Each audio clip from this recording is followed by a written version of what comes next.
कि फूल से रंग जुदा होना कोई खेल नहीं, अपनी मिट्टी को कहीं छोड़ जाए कैसे। कोई अपनी ही नजर से तो देखे हमें, एक कतरे को समुंदर नजर आए कैसे। क्या भगवान श्री कृष्ण की मृत्यु के समय पवन पुत्र हनुमान वहां मौजूद थे? अगर हाँ, तो बजरंग बली भगवान श्री कृष्ण की मृत्यु के समय क्यों उपस्थित हुए? क्या है इसके पीछे का असली सच और क्या वाकई में हनुमान जी आज भी जीवित हैं? दोस्तों, आज हम इस रोमांचक वीडियो में आपको सब कुछ बताने वाले हैं। जब भगवान श्री राम का नाम जुबान पर आता है तो पवन पुत्र हनुमान को भी साथ में याद किया जाता है। भगवान राम के परम भक्त और महाबलशाली हनुमान जी स्वयं भगवान शिव के अवतार थे। हनुमान जी के बल के आगे हर कोई हार मान जाता था। उन्हें हरा पाना किसी के भी बस की बात नहीं होती थी, फिर चाहे वह ब्रह्मा हो, विष्णु हो या फिर महेश। यहाँ तक कि यम और काल भी हनुमान जी से डरते थे, क्योंकि जब हनुमान जी का जन्म हुआ तो सभी से इन्हें अलग अलग प्रकार के वरदान प्राप्त हुए, जिसकी वजह से इनकी शक्तियां कई गुना बढ़ गई। दोस्तों, जैसा कि हम सभी जानते हैं, हनुमान जी चिरंजीवी हैं। वह त्रेता युग में भगवान राम के साथ भी थे और द्वापर युग में भगवान श्री कृष्ण के साथ भी थे। महाभारत के युद्ध के दौरान भगवान श्री कृष्ण के रथ के ध्वज पर हनुमान जी बैठे हुए थे, जो स्वयं इनकी रक्षा के लिए मौजूद थे, और इसका वर्णन हमें महाभारत में भी देखने को मिलता है। और यह कोई एक बार की बात नहीं है, बल्कि सैकड़ों बार महाभारत में हनुमान जी का जिक्र मिलता है। एक बार तो हनुमान जी ने स्वयं महाबलशाली भीम का घमंड चकनाचूर कर दिया। हम सभी यह बात बहुत अच्छे से जानते हैं कि महाभारत में हनुमान जी ने कई प्रकार से अपनी उपस्थिति जाहिर की थी, जहां वह प्रत्यक्ष रूप से भले ही पांडवों को एक या दो बार ही मिले हों, लेकिन अप्रत्यक्ष रूप से वह हमेशा उपस्थित थे और पांडवों की सहायता कर रहे थे, क्योंकि जिनके ऊपर भगवान श्री कृष्ण का हाथ था, भला हनुमान जी उन्हें अकेला कैसे छोड़ सकते थे। क्योंकि हनुमान जी यह बात बहुत अच्छे से जानते हैं कि भगवान श्री कृष्ण कोई और नहीं बल्कि उनके परम प्रिय भगवान श्री राम ही तो हैं, जिन्होंने एक नया जन्म लिया है, एक नई कहानी रचने के लिए।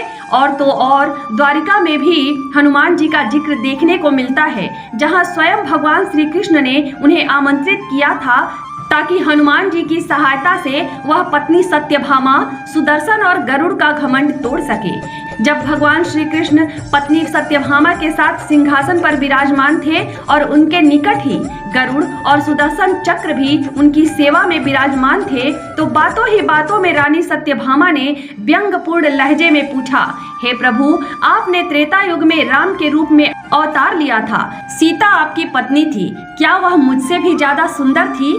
भगवान श्री कृष्ण अपनी पत्नी सत्यभामा की बातों का जवाब देते इससे पहले ही गरुड़ ने कहा, भगवान, क्या दुनिया में मुझसे भी ज्यादा तेज गति से कोई उड़ सकता है? तभी सुदर्शन से भी रहा नहीं गया। वह भी बोल उठा कि भगवान, मैंने बड़े बड़े युद्धों में आपको विजय श्री दिलवाई है, तो क्या इस संसार में मुझसे भी कोई शक्तिशाली है?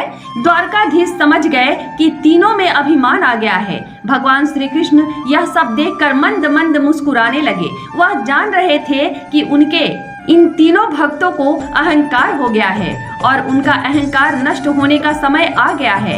ऐसा सोचकर उन्होंने गरुड़ से कहा कि हे गरुड़, तुम हनुमान के पास जाओ और उनसे कहना कि भगवान राम माता सीता के साथ उनकी प्रतीक्षा कर रहे हैं।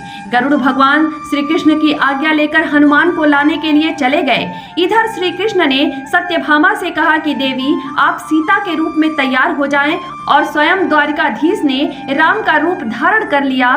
तब श्री कृष्ण ने सुदर्शन चक्र को आज्ञा देते हुए कहा कि तुम महल के प्रवेश द्वार पर पहरा दो और ध्यान रहे कि मेरी आज्ञा के बिना महल में कोई भी प्रवेश ना कर पाए।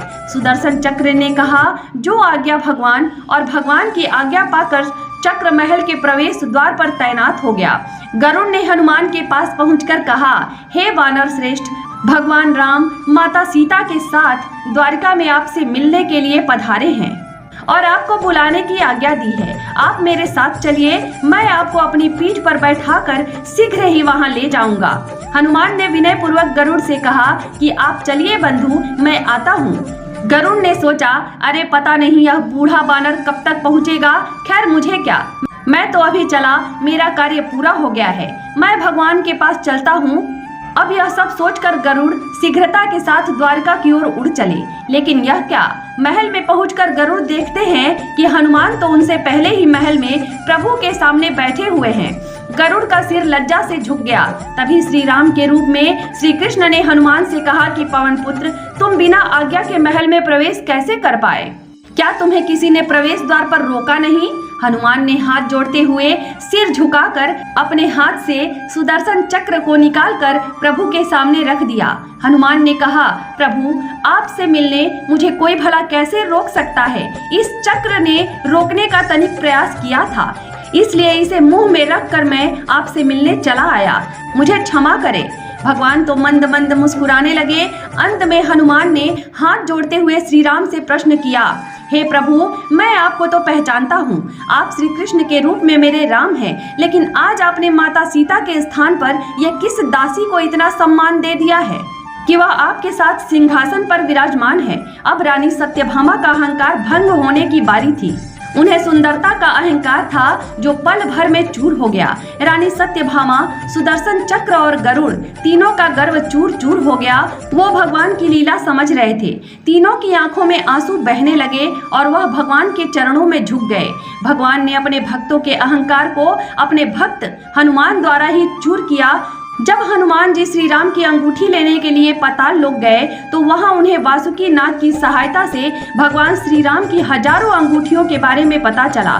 और तब हनुमान जी को यह ज्ञात होता है कि भगवान श्री राम जीवन मृत्यु के खेल से पूरी तरह से परे हैं और जिस प्रकार हजारों अंगूठियां यहाँ मौजूद है, ठीक उसी तरह जितने राम आए उतने चले गए और इसी तरह वर्तमान राम के जाने का समय हो गया है। अब हनुमान जी को ऐसा होने देना चाहिए और भगवान राम को बैकुंठ धाम की यात्रा के लिए खुशी खुशी रवाना करना चाहिए। अब एक सवाल यह भी सामने आता है कि क्या सच में हनुमान जी श्री कृष्ण से मिलने आए थे? तो दोस्तों, ऐसा बिल्कुल भी नहीं है। हनुमान जी सदैव ही भगवान श्री राम का निरंतर जाप करते थे। हालांकि उन्हें यह ज्ञात था कि श्री रामचंद्र ना कहीं जाते हैं और ना कहीं से आते हैं, वह तो हमेशा ही उनके हृदय में वास करते हैं। इसलिए भगवान श्री कृष्ण के प्रस्थान करते समय ना ही हनुमान जी को किसी बात का दुख था और ना ही उनकी आंखों से आंसू निकल रहे थे। वह पूरी तरह से साधारण व्यवहार कर रहे थे। और रही बात हनुमान जी और श्री कृष्ण के मिलन की, तो ऐसा कहा जाता है कि स्वयं हनुमान जी जो प्रभु श्री राम के परम भक्त कहलाते हैं, इसलिए उनको अपने आराध्य से आंतरिक मन से यानी आंतरिक तरंगों से हमेशा मिलाव होता रहता है। इस तरह कहा जाता है कि स्वयं श्री कृष्ण और हनुमान जी अपने अंतर मन से हमेशा एक साथ ही रहते हैं और हनुमान जी हर पल अपने ईश्वर के ध्यान में लगे रहते हैं। ऐसे में यह कहना गलत नहीं होगा कि भगवान स्वयं अपने भक्त हनुमान जी के साथ उनके अंतर मन में विराजमान रहते हैं।